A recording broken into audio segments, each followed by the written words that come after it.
Knowledge is power. Information and education is the liberating premise of progress in every child. Azamgarh Public School, Play Group to Class 12th, affiliated to CBSE New Delhi, जहां बच्चों को पढ़ाई के साथ नैतिक गुणों का ज्ञान भी दिया जाता है. An ISO certified school, जहां पर smart digital classes, computer lab, science lab, rich library, indoor and outdoor game, dance and music, art and craft, 24/7 backup security के साथ ट्रांसपोर्ट फैसिलिटी भी उपलब्ध है. एजुकेटेड एंड एक्सपीरियंस टीचर्स जो कमजोर बच्चों पर देते हैं विशेष ध्यान. Azamgarh public school, Kotila check post, Varanasi. Azamgarh road, Azamgarh. We have wings, we can fly, look at the world in the eye. We have a heart that is kind and a wise, open mind. We have hope, we have love, we can rise up above. Make us strong at the core, make us ready to explore, make us worthy of it all. So we may rise when we fall. We are the game changers, we are the trailblazers, we are the go-getters, we are the wave riders, we are the Jaypurians. माँ बाप अपने बच्चों के लिए अच्छे स्कूलों के चयन को लेकर हमेशा असमंजस में रहते हैं, पर पेरेंट्स की इस असमंजस की स्थिति को दूर करने के लिए ये है आजमगढ़ के रहुआ मुस्तफाबाद इलाके के 2 एकड़ में फैला हुआ ईशान पब्लिक स्कूल, जो आपकी सभी शंकाओं और असमंजस की स्थिति को संतुष्टि में बदल देगा. Ishan public school CBSE 10+2 school है, जहां बच्चों को सिर्फ शिक्षा ही नहीं बल्कि एक्स्ट्रा करिकुलम एक्टिविटीज में भी बराबर से पार्टिसिपेट करने के लिए प्रोत्साहित करता है.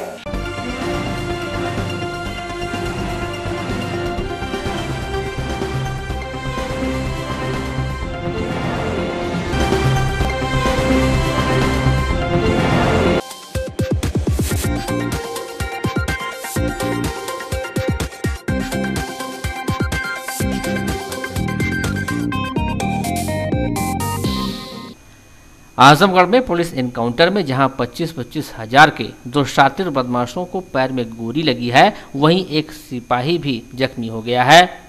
तीनों घायलों को जिला अस्पताल लाया गया, जहां से सिपाही को रेफर कर दिया गया. पुलिस अधीक्षक त्रिवेणी सिंह ने बताया कि जनपद में कई स्थानों पर सुबह चेकिंग अभियान चल रहा था, तभी दीदारगंज पुलिस को एक बाइक पर 3 संदिग्ध दिखाई दिए. पुलिस ने जब उनको रुकने का इशारा किया तो वह फायर कर बरदाह चीनी मिल की तरफ भागने लगे. सूचना पर बरदाह पुलिस ने भी घेराबंदी की. महुजा नेवादा के समीप मुठभेड़ में 2 बदमाशों को गोली लगी, जिनकी पहचान मनीष पाठक व राजन यादव के रूप में हुई. वहीं घायल सिपाही का नाम दिनेश सोनकर है और वह दीदारगंज थाने पर तैनात है. घायल बदमाश राजन यादव बरदा थाना क्षेत्र के पुरानी भीरा और मनीष पाठक इसी थाना क्षेत्र के गोठांव गांव का निवासी है. पकड़े गए बदमाश 1 सप्ताह पूर्व में जौनपुर में ज्वेलरी व्यवसायी की हत्या कर 1 किलो सोना और 11 किलो चांदी लूटने वाले गिरोह के सदस्य हैं. इनके पास से सोने की चेन, 2 तमंचा व 1 बाइक बरामद की गई. आपको बता दें कि 14 मार्च को आजमगढ़ पुलिस ने इनके 5 साथियों को गिरफ्तार किया था. आज दीदारगंज थाना अंतर्गत जनरल चेकिंग चल रही थी 5:30 बजे सुबह में. 3 बदमाश जो है एक मोटरसाइकिल पर बैठे दिखे, उनको रोका गया चेकिंग करने के लिए, तो उन्होंने अचानक पुलिस पे फायरिंग कर दिया और फायर करके भागने लगे. फिर मैसेज किया गया बरदा थाना को, बरदा थाना उधर से आए, इधर से दीदारगंज थाना अध्यक्ष और दोनों के ज्वाइंट मूविंग. फिर ये इन लोगों ने फायर करना शुरू किया पुलिस पे. पुलिस ने सेल्फ डिफेंस में फायर किया. फायर करने में इन दोनों बदमाशों को चोट आई और हमारे पुलिस एक कर्मी भी घायल हुआ. इसमें बाद में जानकारी हुई ये दोनों बदमाश जो हैं 25-25 हज़ार रुपये का इन पे इनाम था. हत्या और लूट के दर्जनों अपराध में शामिल रहे हैं. ये देखिए जौनपुर की जो अभी हाल में घटना हुई है, उस घटना को इन्होंने अंजाम दिया था, जिसमें एक ज्वेलर की मृत्यु हुई थी. उसकी चेन भी बरामद हुई है. इनके पास कट्टा और तमंचे भी बरामद हुए. एक मनीष पाठक नाम है और एक का राजन यादव. कुछ पुलिसकर्मी भी घायल हुए हैं. हाँ, एक पुलिसकर्मी घायल है, उसका हॉस्पिटल में इलाज चल रहा है.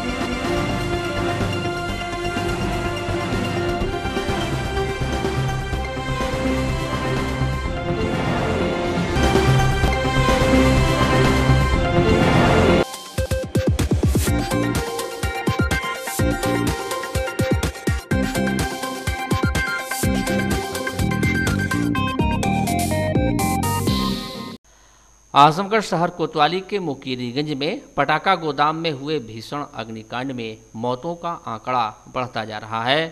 सोमवार शाम वाराणसी में उपचार के दौरान गंभीर रूप से झुलसे 32 वर्षीय विजय गुप्ता और उस खिलाड़ी की मौत हो गई, जबकि अन्य घायलों की हालत भी अत्यंत नाजुक बनी हुई है। वहीं घायलों का हाल जानने व मृतकों के परिजनों से शोक संवेदना प्रकट करने प्रदेश सरकार के वन एवं पर्यावरण मंत्री दारा सिंह चौहान मंगलवार को आजमगढ़ पहुंचे। उन्होंने शहर की सिटारी स्थित निजी अस्पताल में भर्ती मरीजों को देखा। इस दौरान उन्होंने मीडिया से बातचीत करते हुए घटना को दुर्भाग्यपूर्ण बताया।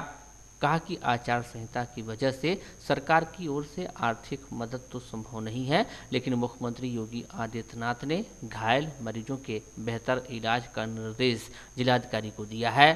कहा कि सीएम इस घटना को लेकर गंभीर और गमगीन हैं, हर घंटे रिपोर्ट ले रहे हैं।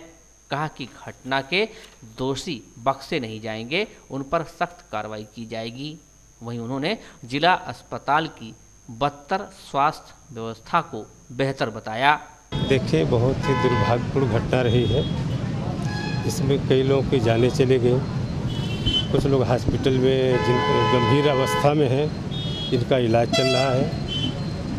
और इस घटना से उत्तर प्रदेश सरकार के मुख्यमंत्री पूरी तरीके से गंभीर और गमगीन हैं। और आप जानते हैं कि आचार संहिता होने के नाते बहुत सारी चीज़ें कह पाना संभव नहीं है, लेकिन माननीय मुख्यमंत्री जी से मेरी कल बात होने के बाद उन्होंने कहा आप जाइए, और प्रशासन के थ्रू उन्होंने पूरा निर्देश दिया कि इनके इलाज में कहीं कोई कमी नहीं होनी चाहिए। बस मैं ऐसे समय में इतना ही मैं कहना चाहता हूँ, मैं ईश्वर से प्रार्थना करता हूँ कि जल्दी से जो लोग हमारे बीच में बचे हैं वो स्वस्थ हो जाएं, और बाकी जो लोग भी इसमें दोषी हैं वो बख्शे नहीं जाएंगे। निश्चित रूप से इनके खिलाफ सख्त कार्रवाई होगी। मुख्यमंत्री ने इस घटना को काफ़ी गंभीरता से लिया है और निरंतर माननीय मुख्यमंत्री जी और यहाँ के प्रभारी उत्तर प्रदेश के उप मुख्यमंत्री माननीय केशव मौर्य जी बराबर सीधे अधिकारियों के संपर्क में है। पूरी रिपोर्ट को माननीय मुख्यमंत्री जी ने तलब किया है, इसमें जो भी दोषी होगा वो बख्शा नहीं जाएगा। अच्छा सर, परिवार वालों का ये भी कहना है कि जो उनको मदद मेडिकली मदद मिलनी चाहिए कि वो काफ़ी नहीं थी और उसकी वजह से भी काफ़ी कल बैठता। पूरा प्रशासन इसके लिए सतर्क है, और मैं आप लोगों से मिलने के बाद फिर मैं डीएम से बात करके हमारी पूरी पार्टी जिलाध्यक्ष सहित पूरी उनकी कमेटी यहाँ पे सक्रिय है। जिस दिन से घटना घटी तब से लेकर के चाहे बीएचयू में जाना हो, पहुँचाना हो, चाहे यहाँ पे हॉस्पिटल में पूरी तरीके से सक्रिय है संगठन, और पूरी तरीके से हमारी सरकार और मुख्यमंत्री इस पर पूरी गंभीरता से इसको माइन्यूटली मतलब उसको जो देख रहे हैं, और अधिकारियों से पर डे उसके घंटे मैं कह सकता हूँ इसकी रिपोर्ट ली जा रही है। पहले तो हमको है कि जो हमारे घायल अवस्था में हैं, परेशान अवस्था में, उनको देखभाल करना, किस तरीके से उनको सुरक्षित बचाया जा सकता है। इसके बाद सरकार निश्चित रूप से इस मुख्यमंत्री की गंभीरता को देखने के बाद लगता है कि कोई भी चाहे जो भी इसमें साजिश वाला होगा, जो दोषी होगा, उसको बख्शा नहीं जाएगा। तो सरकार की तरफ से पीड़ित परिवार को कुछ आर्थिक सहायता दी जाएगी? नहीं, ठीक है। मैं तो देखिए ये गमगीन इस स्थिति में मैं तो संवेदना व्यक्त से आया था सरकार की तरफ से, क्योंकि आज आचार संहिता का वो है, इसलिए मैं कह सकता हूँ मैं तो यहाँ का रहने वाला हूँ, मैं यही पैदा हुआ हूँ, और इस धरती पर इस तरह की घटना होना दुर्भाग्यपूर्ण है, इसलिए मैं तो संवेदना व्यक्त कर रहा हूँ। गंभीर रूप से झुलसे मरीजों का इलाज कर रहे चिकित्सक डॉक्टर सुभाष सिंह का कहना है कि मरीजों की हालत अत्यंत नाजुक है, हम बेहतर प्रयास कर रहे हैं। यहाँ ग्लोबल हॉस्पिटल का सवाल है। यहाँ 9 पेशेंट आए थे, उसमें से 5 पेशेंट जो है बनारस के लिए रिफ़र कर दिए गए थे। 4 पेशेंट यहाँ पे थे, उसमें 2 पेशेंट तो 100% बर्न हैं, जो शौकत अली हैं और नियाज अहमद हैं। उसके अलावा एक प्रभावती पेशेंट है, वो लगभग 90% जली हुई हैं। एक केवल मौर्या जी हैं, वो 70% के आसपास हैं। तो 100% में जैसा आप लोग जानते हैं कि काफ़ी कम प्रोबेबिलिटी होती है जीने की, लेकिन एक मौर्या जी और प्रभावती पे काफ़ी प्रयास चल रहा है। और आगे सीरियस कितने रहे? सीरियस देखिए, सीरियस यहाँ पे अभी तक जो 4 पेशेंट एडमिट हैं उसमें से कोई कैजुअलिटी नहीं हुई। अच्छा जी, टोटल की जानकारी नहीं, यहाँ पे कोई भी कैजुअलिटी हॉस्पिटल में नहीं हुई। टोटल अब तक कितना? वहाँ पे जो अभी तक सूचना मिली कि 7 लोग अभी तक मर चुके हैं, 8 हो चुके हैं। अभी आज की न्यूज़ है कि 8 हो चुके हैं और उसके अलावा भी कुछ लोगों की हालत गंभीर है। जैसे 2 तो ग्लोबल हॉस्पिटल में, 2 से 3 गंभीर हैं। उसके अलावा बनारस की भी ये न्यूज़ आ रही है कि उसमें भी काफ़ी गंभीर हैं। बहुत कम लोग के बचने की संभावना है। काफ़ी दुखद घटना है। जितना प्रयास हो सकता है हम लोग एज ए प्लास्टिक सर्जन और बर्न स्पेशलिस्ट मैं कर रहा हूँ। यहाँ से लेकर जिला चिकित्सालय तक प्रयास कर रहा हूँ, जहाँ भी जो एडमिट है उसके लिए प्रयास कर रहा हूँ। अच्छा सर, ये जो बर्न है ये डिस्प्लोजर से है या किसी? नहीं, ये फ्लेम बर्न है। फ्लेम बर्न जैसे हम लोग थर्मल बर्न करते हैं, ये फ्लेम बर्न है। कोई 3 तरह के बर्न होते हैं। केमिकल बर्न होता है या किसी पानी या उससे स्कैल्ड बर्न होता है। ये थर्मल बर्न मतलब आग से ही है। आग की वजह जो भी हो, वो सिलेंडर रहा हो, पटाखे रहे हो, लेकिन आग की वजह से ही है। जी। तो कवर होने की क्या उम्मीदें हैं, क्या? देखिए, मैं यही कह सकते हैं कि वी ट्राई आवर बेस्ट, लेकिन फिर भी काफ़ी क्रिटिकल है कंडीशन, सबकी नाजुक स्थिति बनी हुई है।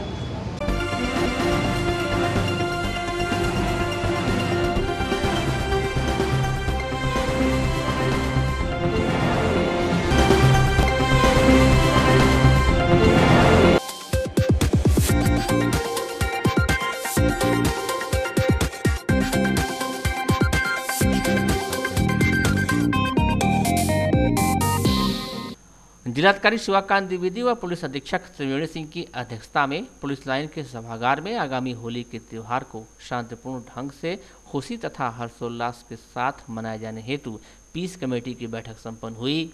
इस अवसर पर पीस कमेटी के सदस्यों द्वारा होली के त्यौहार को शांतिपूर्ण ढंग से मनाए जाने के संबंध में अपने अपने विचार व्यक्त किए गए।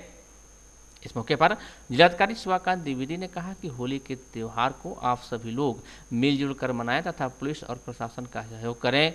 उन्होंने संबंधित अधिकारियों को निर्देशित करते हुए कहा कि शहर में साफ सफाई तथा नाले की सफाई की व्यवस्था कराना सुनिश्चित करें। पुलिस अधीक्षक त्रिवेणी सिंह ने इस मौके पर कहा कि आने वाले त्यौहार में कोई अवांछनीय व्यक्ति खलल डालता है तो इसकी सूचना उपलब्ध कराएं ताकि उस पर समय रहते कार्रवाई की जा सके। उन्होंने कहा कि त्यौहार में खलल डालने वाले व्यक्ति का चिन्हांकन करते हुए कार्रवाई की जाएगी। कहा कि होली के त्यौहार के प्रारंभ होने से पहले शराब की समस्त दुकानें बंद कराई जाएंगी। उन्होंने पीस कमेटी के सदस्यों से अपील किया कि आप सब लोग जनपद में होली के त्यौहार में शांतिपूर्ण वातावरण का माहौल बनाए रखें तथा त्यौहार को आपस में मिलजुल कर खुशी तथा हर्षोल्लास के साथ मनाएं। इस मौके पर अपर जिलाधिकारी प्रशासन नरेंद्र सिंह, अपर जिलाधिकारी वित्त एवं राजस्व गुरु प्रसाद, एसपी सिटी कमलेश बहादुर, एसपी ग्रामीण एनपी सिंह, समस्त एसडीएम व सीओ के साथ ही जनपद के संभ्रांत नागरिक मौजूद हैं।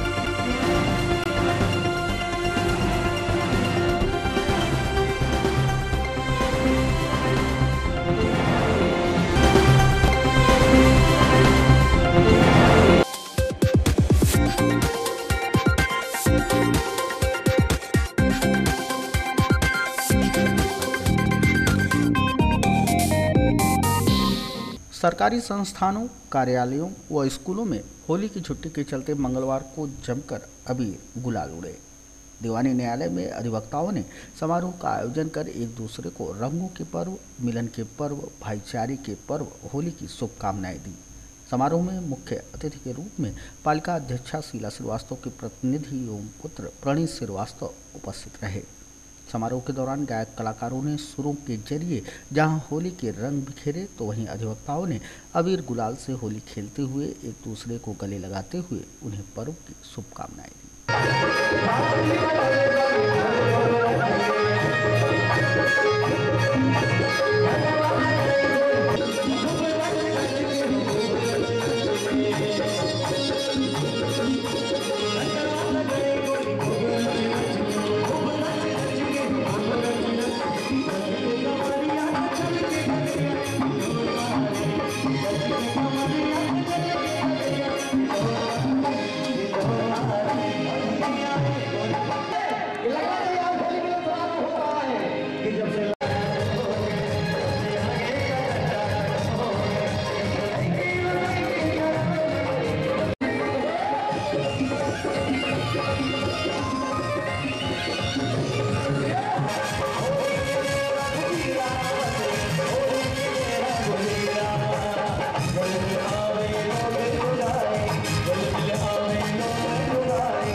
चकला क्षेत्र स्थित मदरसा नूरुल फलाह माहिनूर नर्सरी स्कूल में मंगलवार को परीक्षाफल वितरण समारोह आयोजित हुआ। विद्यालय की प्रबंधिका जरीना खातून ने विद्यालय के मेधावी बच्चों को प्रमाण पत्र व पुरस्कारों का वितरण किया। बच्चों की हौसला अफजाई करते हुए उन्होंने बच्चों को और बेहतर करने के प्रति प्रेरित किया। इस अवसर पर विद्यालय की प्रबंधिका जरीना खातून ने कहा कि पिछले 7 सालों में इस बार का रिजल्ट सबसे बेहतर रहा। खास बात यह भी रही कि लड़कियों की मेहनत सामने आई है। बेटियों का परीक्षा फल बेटों से भी बढ़कर रहा। आज हमारे स्कूल में नूरुल फलाह में रिजल्ट बटा और इसमें बड़ी खुशी हुई कि इस बार बहुत अच्छी पढ़ाई हुई और बच्चे जो हैं फर्स्ट आए। ज़्यादातर लड़कियां फर्स्ट आई हैं क्योंकि हर फील्ड में लड़कियां ज़्यादा मेहनत करती हैं और हमारा एक मकसद भी है लड़कियों को आगे बढ़ाना, बेटी पढ़ाओ बेटी बचाओ। तो हम हमेशा सभी से ये गुजारिश करते हैं गार्जियन लोग से कि मेहनत से अपने बच्चों को पढ़ाएं। बाकी हम सपोर्ट में उनके हैं और इस बार बड़ी खुशी हो रही कहते हुए कि इस मरतबा हम लोग के स्कूल में सारे बच्चों को किताबें फ्री दी जाएगी और हमारी तरफ से ये कोशिश है कि अच्छे से पढ़ाएं और बच्चों को आगे बढ़ाएं। और क्योंकि हमारा जो हिंदुस्तान है इल्म के मामले में बहुत ऊपर है और हमारी यही कोशिश है अपनी तरफ से कि हम अच्छे काम करेंगे, पढ़ाएं।